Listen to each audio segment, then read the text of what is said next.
CBI అనుమానం నిజమైంది. Kolkata doctor అత్యాచారం హత్య కేసులో ఒకరు కాదు 7గురు ఇన్వాల్వ్ అయినట్టు తెలుస్తూ ఉంది. ఆ అమ్మాయిని అత్యంత ఘోరంగా కొట్టి అత్యాచారం చేసి చంపేశారు. పాపం ఆ జూనియర్ డాక్టర్ 2 కాళ్ళను కూడా ఈ కలియుగ రాక్షసులు 90 డిగ్రీల కోణంలో లాగేశారు. ఇవే కాకుండా మరికొన్ని నిజాలు తెలిసాయి. ఈ నీచమైన పనిలో కేవలం సంజయ్ మాత్రమే కాదు, మరికొంతమంది కూడా ఉన్నట్లు పోలీసులకు తెలిసింది. ఇటువంటి అత్యాచారాన్ని కేవలం సంజయ్ మాత్రమే చేసి ఉండడు అని ఇప్పటికే మనలో చాలా మంది అనుమానిస్తూ ఉన్నారు. ఇప్పుడు ఈ అనుమానం నిజమవ్వబోతుంది. ఈ అత్యాచారంలో కేవలం ఒక్కరు కాదు 7గురు ఉన్నట్టుగా తెలుస్తుంది. అందుకనే సిబిఐ 7గురిని అనుమానించి అదుపులోకి తీసుకుని లైట్ డిటెక్టర్ టెస్ట్ చేస్తూ ఉంది. ఇక్కడ సిబిఐకి కలుగుతున్న అనుమానాలు ఏంటంటే, డోర్ లేని ఆ సెమినార్ హాలులో అత్యాచారం జరగడం, అక్కడ రేప్ చేస్తున్నా సరే ఇంకెవరికి ఆ విషయం తెలియకపోవడం, కనీసం అమ్మాయి అరుపులు కూడా ఎవరికీ వినిపించకపోవడం ఎన్నో అనుమానాలు కలిగిస్తూ ఉంది. చప్పుడు లేకుండా ఇటువంటి చెత్త పని ఎలా చేయగలిగారు? హాలు బయట ఎవరైనా కాపలా కాస్తూ ఉన్నారా? వీటన్నిటినీ ఆలోచిస్తూ ఉంటే ఆ మహిళ మీద అత్యాచారం సెమినార్ హాల్లో కాకుండా ఇంకెక్కడో జరిగినట్టుగా కూడా అనుమానం కలుగుతుంది. వేరే గదిలో ఆమెను కొట్టి అత్యాచారం చేసి చంపిన తరువాత ఆమెను సెమినార్ హాల్లోకి తీసుకువచ్చి ఉంటారు. ఆమెను చంపిన తర్వాత ఆమె శవాన్ని సంజయ్కి అప్పగించి ఉంటారు. కోర్టులో సంజయ్ చెప్పినది కూడా చూస్తూ ఉంటే ఈ నీచమైన పనిలో కేవలం సంజయ్ మాత్రమే కాదు, మరికొంతమంది కూడా ఉన్నారు. నిజానికి సోషల్ మీడియాలో ఒక పోస్టులో ఈ కేసులో 7గురు ఇన్వాల్వ్ అయ్యారు అని చెప్పారు. ఈ పోస్టులో ఏమి రాశారంటే, ఆ జూనియర్ డాక్టర్ని 7గురు డాక్టర్స్ అత్యాచారం చేయడమే కాకుండా నిర్దాక్షిణంగా ఆమె కాళ్లను వేరు చేశారు. ఈ అమ్మాయిని కూడా అత్యంత నిర్దాక్షిణంగా చంపేశారు. యాక్టివిస్ట్ మధు ఈశ్వర్ కూడా ఈ విషయం గురించి సోషల్ మీడియాలో తన అభిప్రాయాన్ని పంచుకున్నారు. అదే హాస్పిటల్లో పనిచేసే ఒక మహిళా డాక్టర్కి తన స్నేహితులతో జరిగిన ఫోన్ కాల్ రికార్డింగ్లో ఈ విషయం బయటపడింది. ఆ ఫోన్ రికార్డింగ్ కూడా మధు షేర్ చేశారు. సిబిఐకి ఆ ఆడియో కాల్ వల్ల గట్టి ఆధారాలు దొరికే ఛాన్స్ ఉంది. చనిపోయిన లేడీ డాక్టర్ చాలా తెలివైనది అని ఈ ఫోన్ రికార్డింగ్ వింటే తెలుస్తుంది. అయితే లేడీ డాక్టర్కి ప్రిన్సిపల్కి సంబంధించిన కొన్ని భయంకరమైన సీక్రెట్స్ తెలుసు.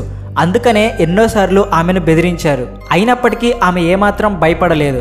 ఒకవేళ తనను ఇలాగే ఇబ్బంది పెడితే హాస్పిటల్ సీక్రెట్స్ అన్నీ కూడా బయట పెడతాను అని చనిపోయిన ఆ లేడీ డాక్టర్ గతంలో కూడా ప్రిన్సిపల్తో చెప్పింది.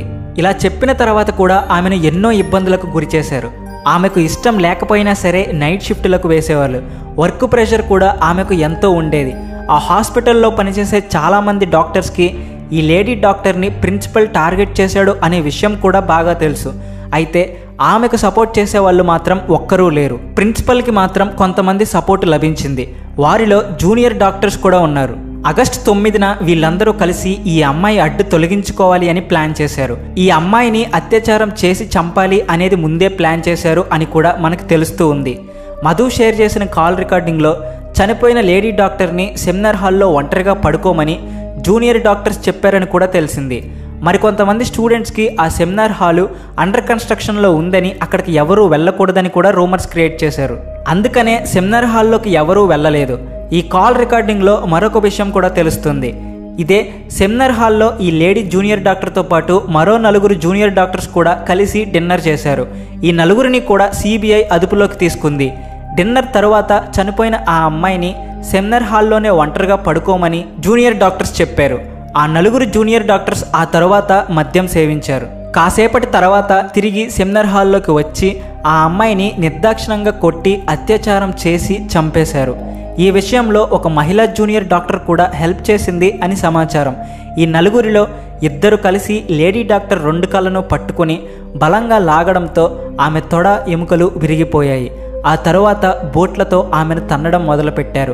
ఆ అమ్మాయిని చంపేసిన తరువాత ఈ నేరాన్ని సంజయ్ మీదకు వచ్చేలా చేశారు. ఆ లేడీ డాక్టర్ని చంపి సెమినార్ హాల్లో నుండి బయటకు వచ్చిన జూనియర్ డాక్టర్స్కి ఒక హాస్పిటల్ స్టాఫ్తో మందు కొడుతూ ఉన్న సంజయ్ కనిపించాడు. ఈ జూనియర్ డాక్టర్స్ అతని దగ్గరకు వెళ్ళి, నీ కోసం సెమినార్ హాల్లో ఒక అమ్మాయి ఉంది, పండగ చేసుకో అని చెప్పారు. వెంటనే మద్యం మత్తులో ఉన్న సంజయ్ సెమినార్ హాల్లోకి వెళ్ళాడు. అక్కడ అర్ధనగ్నంగా ఉన్న లేడీ డాక్టర్ మీద బలాత్కారం చేశాడు. అతని వీర్యం కూడా ఆమె డెడ్ బాడీలో లభించడానికి ఇదే కారణం. ఇదంతా బయటకు వచ్చిన తరువాత దేశంలో ఉన్న డాక్టర్స్ అందరూ ప్రొటెస్ట్ చేయడం మొదలుపెట్టారు. ఈ కాల్ రికార్డింగ్లో ఎంత నిజం ఉందో ఎవరికీ తెలియదు. కానీ ఇది సిబిఐ ఇన్వెస్టిగేషన్లో ఒక ఇంపార్టెంట్ ఆధారంగా మారిపోతుంది అని మాత్రం తెలుసు. సిబిఐ కూడా 7గురిని అదుపులోకి తీసుకున్నట్టుగా సమాచారం. వీరందరిలో ప్రధాన నిందితుడు సంజయ్ లైట్ డిటెక్టింగ్ టెస్ట్ ఇప్పటికే స్టార్ట్ అయింది. దాని రిజల్ట్ కోసం అందరూ చూస్తూ ఉన్నారు.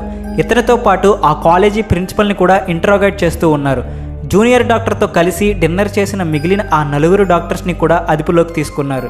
అయితే ప్రస్తుతం కోర్టులో సంజయ్ చెప్పిన కొన్ని విషయాలు మాత్రం అందరినీ ఆశ్చర్యానికి గురిచేశాయి.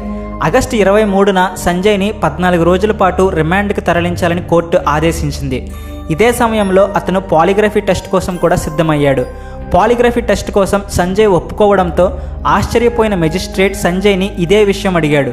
నేను ఏ తప్పు చెయ్యలేదు, నేను నిర్దోషిని అనే విషయం లై డిటెక్టింగ్ టెస్ట్లో తెలిసిపోతుంది కాబట్టే నేను వెంటనే ఈ టెస్టుకు ఒప్పుకున్నాను అని సంజయ్ చెప్పాడు.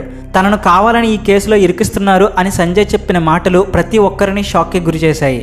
అతని మాటలు బట్టి చూస్తుంటే ఎంతోమంది ఈ కేసులో ఇన్వాల్వ్ అయినట్టు తెలుస్తుంది. లేడీ డాక్టర్ హత్యలో ఏదైనా కుట్ర ఉందా? ఆ 4 జూనియర్ డాక్టర్స్ అండ్ ప్రిన్సిపల్ కలిసి ఆధారాలను తారుమారు చేశారా అనే మరికొన్ని యాంగిల్స్ల నుండి కూడా సిబిఐ ఈ కేసుని డీల్ చేస్తుంది. కాలేజీ ప్రిన్సిపల్ని సిబిఐ 100 గంటల పాటు విచారించినప్పటికీ కూడా సరైన సమాధానాలు మాత్రం రాబట్టలేకపోయింది. అతను ప్రతిసారి పొంతనలేని మాటలు చెబుతూ ఉన్నాడు. ఇప్పటి వరకు సిబిఐ 73 మందిని ఇంట్రాగేట్ చేసింది. కానీ వీరిలో 7 మీద మాత్రమే సిబిఐకు అనుమానాలు కలుగుతూ ఉన్నాయి. సెమినార్ హాల్కి కాపలాగా ఎవరైనా ఉన్నారా అనే అనుమానం కూడా కలుగుతూ ఉంది. అందుకోసం సీసీటీవీ ఫుటేజ్ని కూడా చూస్తున్నారు. సెమినార్ హాల్ డోర్ విరిగిపోయింది అనే విషయం అందరికీ తెలుసు. అందుకనే లేడీ డాక్టర్ సెమినార్ హాల్లోకి వెళ్ళినప్పుడు ఆమె డోర్ క్లోజ్ చెయ్యలేదు. మరో డ్యూటీ డాక్టర్ ఆమె నిద్రపోతూ ఉండడం కూడా చూశారు. డోర్ లేని సెమినార్ హాలులో ఇలాంటి అత్యాచారం చేస్తున్నప్పుడు ఆ అమ్మాయి అరుపులు ఎవరికీ వినిపించకపోవడం ఏంటి అని సిబిఐకి కూడా ఎన్నో అనుమానాలు కలుగుతూ ఉన్నాయి. ఈ హాస్పిటల్లోనే 3rd ఫ్లోర్లో ఉన్న సెమినార్ హాల్లో ఇటువంటి నీచమైన పనికి ఆ రాక్షసుడు పాల్పడ్డాడు. ఒకవేళ సెమినార్ హాల్లో ఆ అమ్మాయి మీద అఘాయిత్యం చేసినట్లయితే ఆమె అరుపులు రోడ్డు మీద వెళ్ళే వాళ్ళకైనా సరే వినిపిస్తాయి కదా. కానీ అటువంటిదేమీ జరగలేదు. అందుకనే ఆ అమ్మాయిని ముందే చంపి ఈ కేసులో సంజయ్ని ఇరికిస్తున్నారు అనే అనుమానం కూడా కలుగుతూ ఉంది. తొందరలోనే ఈ కేసు మిస్టరీ వీడాలి అని కోరుకుందాం. ఫ్రెండ్స్, ఈ వీడియో చూసిన తర్వాత మీకేమనిపిస్తుందో మీ అభిప్రాయాన్ని మాకు కామెంట్ చేసి తెలపండి. అదేవిధంగా వీడియోస్ని లైక్ చేయండి. మా ఛానల్ని సబ్స్క్రైబ్ చేసుకోకపోతే ఇప్పుడే సబ్స్క్రైబ్ చేసుకోండి. Thanks for watching.